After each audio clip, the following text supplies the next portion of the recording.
Hello, viewers, and welcome back to our ongoing series on career counseling. And as if you have watched the show before, you know that we have been focusing a lot more on alternate careers because the definition of a career has been changing over the years, and we no longer just stick to your traditional ideas of what is a career. No longer just about being a doctor or an engineer or a government servant or an officer or even a teacher for that matter. So we've been talking to different individuals in different areas in different fields about possible avenues for their future, what they can do, especially for the younger audiences who are still in their schools and still trying to decide what to do. And as I said, now there are so many other options for a career. And today we're going to be talking about sports in general, either a career as a sports person or within the field of sports as in management,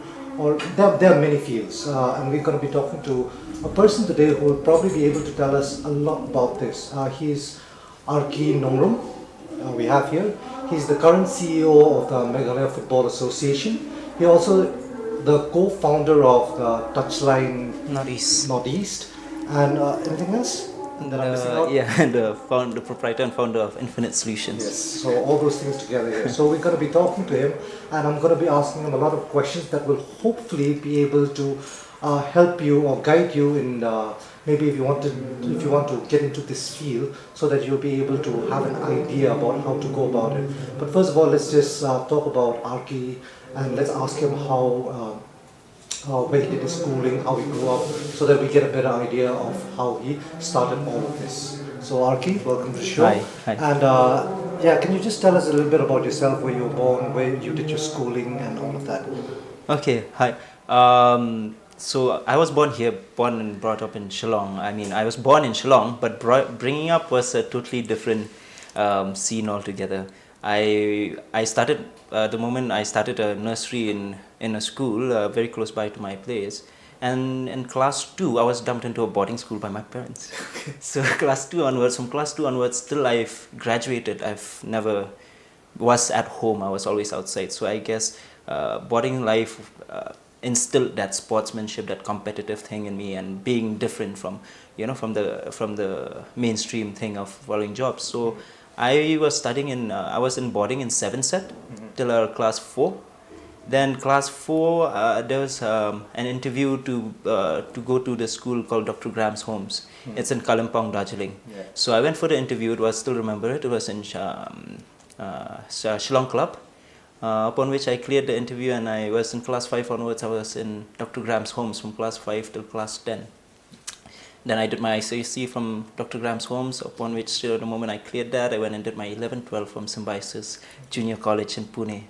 Then after that, straight after that, after my 11-12, I came back to Shillong. I was fighting with my parents, saying that no, I need to spend at least a year out here. So I was in 1 year in Edmonds, in Edmonds College, trying for my BCom. And then straight after that, I realized that if I was in Shillong, I was not going to go anywhere. So I sat for an entrance exam for Symbiosis again, and yeah, I did my BBA from Symbiosis. And then I did my sports management in Bombay, Sports Management Institute of International Institute of Sports Management in Bombay, Jai Hind College. And yeah, from there then I came back and started working out here. Yeah. All right. Oh, did you always have this passion, this interest in sports? Were you always like very active and always in like the sports team or something like that, like football team or things like that? Actually, since I was a kid, since I was in school, when I was in Dr. Graham's Homes, that's where I actually kicked off my sporting career, because in 7th set boarding we played, but we were more confined to that boarding school, to the very small premises. But when I was in Dr. Graham's Homes, it was like a huge hill where everybody, and we were all boarders trying doing every single thing. So that, I think so, my sports thing kicked off from there. And I was involved in basketball. I love basketball. That was my first sport. I was actually a huge basketball fan. Then I used to play. I was in the football team. I was in the basketball team. I was in the athletics team. In the 400, I was a long distance runner. I used to play badminton. Any sport I picked up, I enjoyed it. Like I knew that I love sports. Like till date, if I see something. If I see somebody playing a sport, they ask me to join them. Even in my formal clothes, I'll join them till I'm sweating, and then so yeah. I mean, like sports is in me, like yeah. But it was mixed with management, which I really like also because management lets me create stuff. So Okay. yeah. Did you, I mean, like when you were younger, obviously, like most of us would, did you ever dream about like being a professional athlete rather than not being just in the management aspects of it? Did you have those aspirations to become a professional athlete, you know? Okay, quite honestly, actually, when I was in school, I was a huge nerd. Okay. So I love my history. I love my science. I was always like doing well in school, and so I wanted to be something in like every kid, like especially in Shillong, like everybody is always asking you to be in the UPSC or UBNI. So I always thought I'll be in the foreign services or something like that. I love that notion was stuck in my head. So I never actually thought when I was a kid that I'll be a sports person or anywhere affiliated with sports, But that changed when in college. So in college, I wanted to create, but I've always told myself that I will create something for myself. Like I will not work for the government. I may work for the government, but one day I need my retirement plan or my legacy has to be there. If it's not a personal legacy, but it has to be something that that I can make a difference with. So that was the notion that was always there in my head. So when I was introduced to sports when I was in college, then I realized I did something called Youth United Academy, Football Academy, upon which I took in kids who were in the KSUs and all that stuff, and I used football as a medium. I was still graduating. I was still in my second year, and I started. Which year, by the way? This was in 2011. 2010-11. Okay. So I was in my second year of my BBA. So I started this, and I saw what sports can do to people. They can put a discipline, like it can put so much discipline, it can put so much integrity in a person, it can make a person believes in so many things. So that's when I realized that yes, sports is the way forward for me. I will use sports as a medium to make a change, and that's when I said that I'll create something in sports. So yeah. Right. The thing is, often with me and especially my group of friends, say my generation growing up, Yeah. even though we love sports so much, I mean, there were no monetary gains out of it, quite honestly. Yeah. We had to pay from our own pockets to be able to play, but we did so anyway. But there was never that thought that we could make a living out of it, Yeah. because there were no avenues as such then. Yeah. At least not that we know of. So basically, all our sporting careers ended with playing in polo, and that was about it. Only the very, very select few actually made it out of here, and and then they get jobs in in the forest department or oil of railways or something like that. But that was about it, and we never thought about playing an I League or getting a contract as a professional footballer. And these things are quite new. True. So the thing is also, so now, the youth, like the younger generation now, they have that option now. They actually have that choice now that you can work towards that. True. That we did not have. So, in terms of that, what kind of advice, like in terms of playing, I guess we all know that you have to work hard, that you have to improve your technique, and you go to academies and all of that. But in terms of professionalism, I feel like we still do not educate ourselves enough about this. So, what do you have to say about this? So I think so. The whole sports scene in India, actually, I think so. If the ISL didn't happen, if the Kabaddi League didn't happen, if the sports culture didn't change in India, I think so. All of us, even for me, we would still be thinking about government jobs. But the moment that changed, the moment the IPL, I think so, was something that made a lot of changes in the sports scenario. So when that changed, it brought a lot of exposure to what's going on in the places where sports culture is really and sports events are really huge. So when that happened, a lot of Indian populations, whoever is into sports or whoever saw an opportunity of getting into sports, started seeing that professionalism and going about making the right product in sports. Because in the end, sports, you may take the competition, yes, the competition is the core, the 11v11 in football, the 5v5 in basketball, but in the end, it's entertainment, it's your fans. So if you can give a good product, if you can give a good tournament to people, they will come and watch.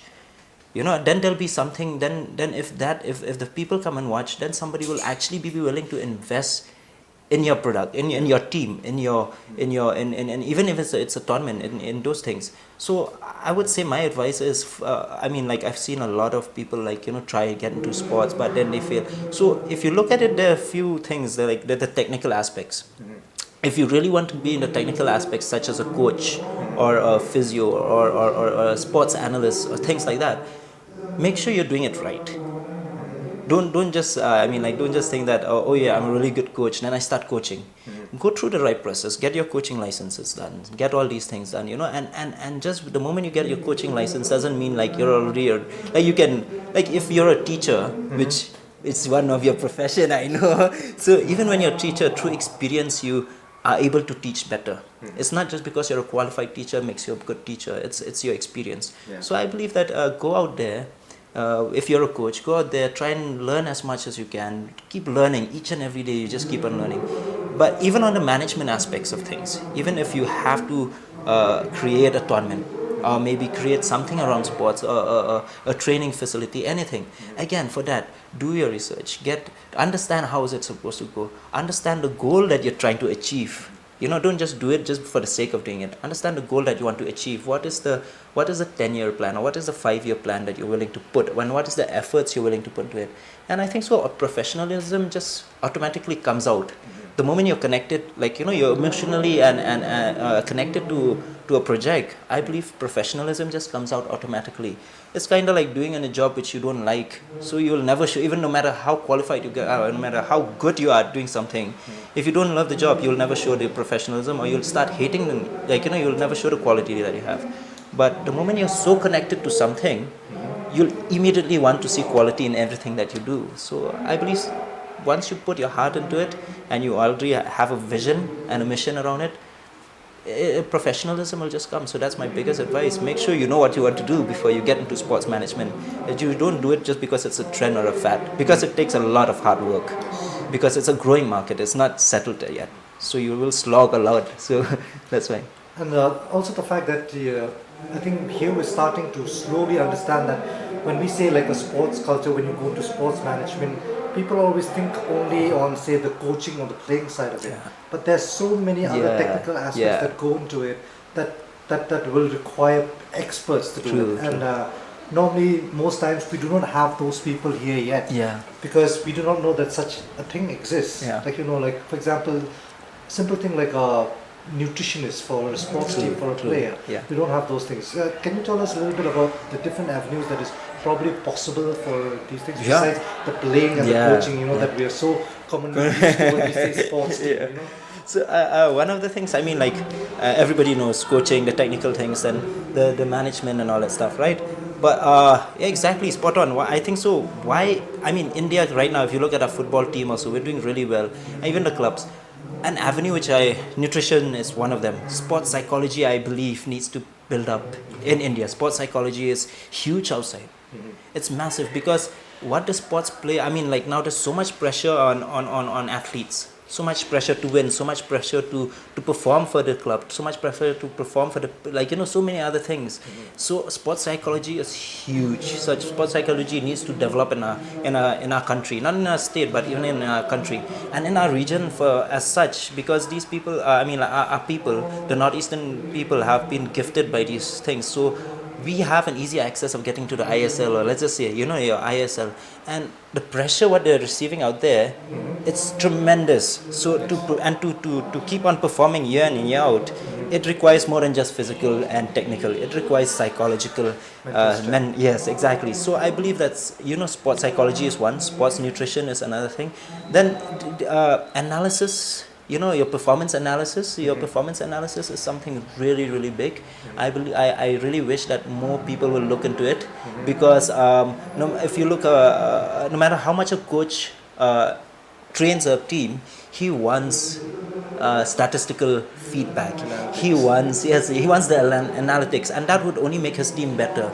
And that is what is already huge. And now that the ISL, the Kabaddi, all these things are already so massive. Basketball will pick up, I hope. And once all these things pick up really much, so much, we need technology. Technology now needs to exist alongside with your performance, your physical performance. So analytics, another thing. And the last thing is, I think so is this what do you call it? Your sports uh, technology, your sports apps. Okay. You know, like we see a lot of bloggers and all these things. Yeah, Yeah, exactly.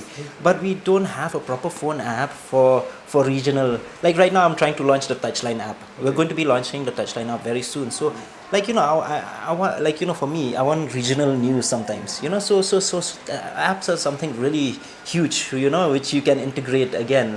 Because you're 24/7 on your phone nowadays. So again, that is another aspect which people should look into. I think so. Getting into the IT part of sports is also really huge. And yeah, I think that what you said is it's really important about the whole regional news thing. Yeah. I think like more times our heroes are usually people from outside, Yeah, not from yeah. local areas. Yeah. Basically because we don't report anything about the local Exactly. stuff. I mean, when you look at a newspaper, it's always like Manchester United, Yeah, this, that, yeah, that. yeah. But there's very little about True, our true. own, and even our own players. Yeah. So there's very little coverage. So they do not enter the public imagination. Exactly. So and it's difficult to get support when Yeah. you don't enter the public Exactly. imagination. Like for example, if we name some player that has been in the news recently, and they come here, suddenly we have a huge crowd Yeah, going there. Now we can do the same for our players. Yeah, for true. you. Exactly. Yes. I mean, if you look at Eugene, let's just take. He's a good friend. I mean, like we know Yeah. him, right? So Eugene, when he was in Ranglajit or when he was in Lajong, who made him the superstar that he is? It's Bangalore. The amount of activations they made around this Yeah. player was massive. Yes. So same thing if you look at Eugene, then you look at again Sunil Chetri or maybe JJ. What these clubs out there are doing for him is massive. So Deepika Karmarkar, the gymnast who won Yeah, the yeah. so she's from she's from here, she's from Tripura, but none of us would actually know, Yeah. because there's no such Northeast coverage of our Northeast athletes. So we do need coverage of them. We need to make them our heroes. So Even that's if another avenue that somebody can go Yeah, to. yeah. It's quite a big market to yeah, be. it's something that I'm actually working on. There's a project that I'm working on with Infinite Solutions and a teammate of mine in Athletes Today who's in Bombay. So we're hoping to launch something that would help people like that. So I hope, like, I can't because right now it's still at the planning phase. Yeah. So when that comes out, I hope that it will make a huge difference. So yes, recognizing people, recognizing athletes, regional news, like maybe now everybody is looking into the Northeast for the next superstar Yeah. in the ISL. So if we can give those kids, like the rural kids, and a platform where they can shine, or maybe a face. Now you can go Facebook Live. Yeah. Those are the things which you can, YouTube it, Facebook it, and you can make it. You can do it really well. If you do it really well, again, like you said, professionally and with quality, it can sell definitely. Yeah, and the thing was like even when the last season when Aizawl came, Yeah, Aizawl came, they played yeah. here against Lajong, I was amazed at the amount of people that came from outside, your vloggers, they call them, Yeah. and they were covering all of this, but Yeah. there was no one from here Yeah, that was actually exactly, doing all of that. exactly. And they were getting the revenue Yeah. that we should be getting. Exactly. So yeah, that's another avenue as well. And another aspect I wanted to talk to you about is like in terms of equality here. This thing, usually sports is always considered to be a very male-dominated, like this is something that only boys will do, True. right? But recently we had the Indian Women's League. Indian Women's Yeah. League right here, Yeah. right? So can you tell us a little bit about the opportunities that's opening up for all kinds of people Yeah. now, not just the boys. So that's Even for That's the girls. best thing about sports. The best. I mean, you look at the recently held Commonwealth Games. The women won everything for India. You look at the previous games. Yeah, even the Olympics. Everything was won by the women first. Like yes, the men are doing the bit, but then the women athletes are the one who has determination and everything. And even in sports journalism and in a lot of things. The best thing about sports, like I would like to say, the best thing about sports is that it doesn't have a gender, thing to it. Like, grassroots kids, if you're till the age of 13, you can play together. Yeah. You can play football together, you can play basketball together. And I think so basketball, even if you grow, no matter what age, you can play together. And that's the best thing about sports. It gets rid of all of that. And sports has such an emotional connect with your fans that you can use it as a platform. And there's huge opportunities for women. Because why? It's the perception here is still thinking that it's a men. Everything with sports related to men. So if you break the barrier and if you believe that yes, I will do something for women, and especially when they're winning so much. So let's just say if you have Sainya Nehwal represented by a female agent, she'll be more open to the woman, to the female counterpart than to a man, to a male counterpart. So there are like huge opportunities for women as well. Like and it's just about time that they have to start thinking as such. And yeah, it's not just saying that we men will put them down. It's like the breakthroughs will happen. Like if only if you do it. Yeah. So something very similar like the what's her name, the UNICEF person, Malaya. Oh. She stood out and now she's making a difference. So same thing like that. If you stand out and not get scared, it'll happen. It'll happen definitely. And there's so many venues. Sometimes we have to break this societal pressure that we have. Exactly. That tells you that defines your roles. Yeah. This is not meant for you. You will not succeed. Yeah, in this yeah, field. yeah. But it's important to know that Yeah. you can succeed True. in this field. So again, like I said, if there are any girls out there watching that are really, really interested in sports and being more than just a fan and all that, and supporting a team from the side, Yeah. and you want to get into it, get active into it, it's possible. It's there. Yeah. It's just out there. You just gotta go and do it. Want it enough, like you said. And one more thing that I wanted to ask, though, like, in all honesty, though, as enthusiastic as you are about this, as passionate as you are about this, I've always wanted to ask you that, honestly, like, how viable do you think it is a career in terms of here? I'm not talking about outside, like Yeah. going outside, Yeah. but being from here, being in Shillong, in Meghalaya, how viable of a career are these things now? It's see again. It's picking up definitely. So when we started Touchline, right? When we started Touchline, there were no one doing grassroots academies in Shillong at all. But now there are like so many of them. Everyone's starting in their own grassroots academy, and I mean you will have to work hard, but then there's a market. And the best part is that we love sports. I mean, you take Mizoram for instance. Mizoram does everything. Like they've put the standards not only for the northeastern region, they've put the standards for the country. If you want to do a sports event, you do it like how Mizoram is doing it. The Meghalaya, the Mizoram Premier League, the MPL. You look at they have UFC tournaments like that. They have the basketball league, which everybody looks up to. So I would say like it is viable, but it's how much effort you put into it. Like when we did the first ever 3v3 basketball, I had to go all out to just get sponsors. Like me and my team, we did everything to get like the right sponsors and everything. And right now it's become a little bit easier to talk to people. So and the best part is that the corporates are now turning towards the northeast. They know that there's a market in the northeast, so they've turned heads this side. So and now with 2% of any corporate's income has to go into CSR. So you look at all these avenues. It's only about thinking out of the box. It's only about thinking out of the box, customizing your events. Yes, it'll be it's not as developed as how it should be, how it must be. But it'll take time. It takes few years, definitely. I'm not saying like right away. Like you can, the moment you come, you start something in sports, it'll be a success. No, I'm not saying that. Even for us, we're struggling even at Touchline, even though we have multiple sports now. But it will happen. I mean, with everybody's contribution, and with what's happening in mainland India, what's happening in Bombay, what's happening in Delhi, with the under-17 World Cup coming to India, all these things, it will happen definitely. The market, even in the northeastern region, which everybody knows that the crowd will go, to watch a football match. The crowd will go to watch a basketball match. So then what will happen is that it will develop itself. But you cannot just say that it will develop overnight. Just because you're part of it doesn't. But you have to stay firm. You cannot say that, it's not working here, let's go to Bombay. Find a job out there. Stick. Do what you, like I said, you have a vision, have a mission, have a goal. Know what you want to do, know your product. It'll work, definitely. Okay, when we talk in terms of the sports management that we're talking about, you mentioned earlier that you have to learn, you have to know your stuff and all that. So for kids, let's say, or for somebody that's maybe like just passed their class 12 and maybe looking to get into it, what route would you suggest, like institutes where they can go and learn these things? What do you think is the best route for them to go? see, straight after year 12, if you're going to if you're going to do the technical aspects, then you start directly with your PE classes, and your their physical education thing.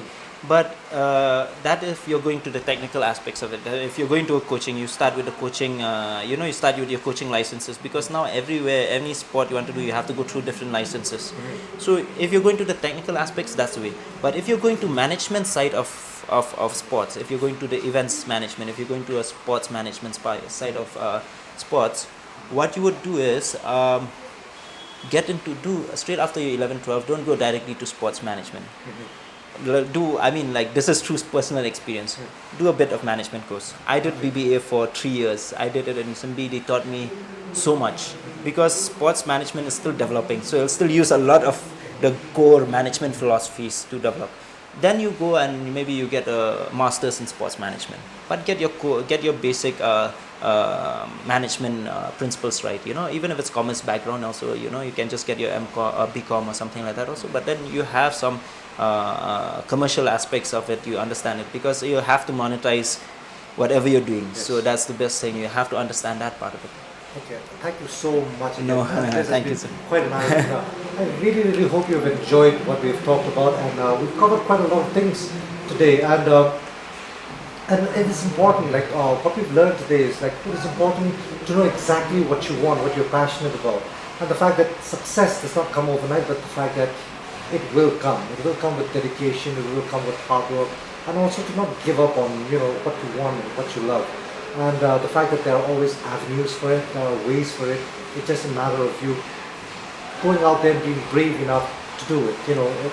The time is right, so to speak, especially for here in the Northeast. It's such an untapped market, quite honestly, and it's just waiting for you to come and grab the fruits of it.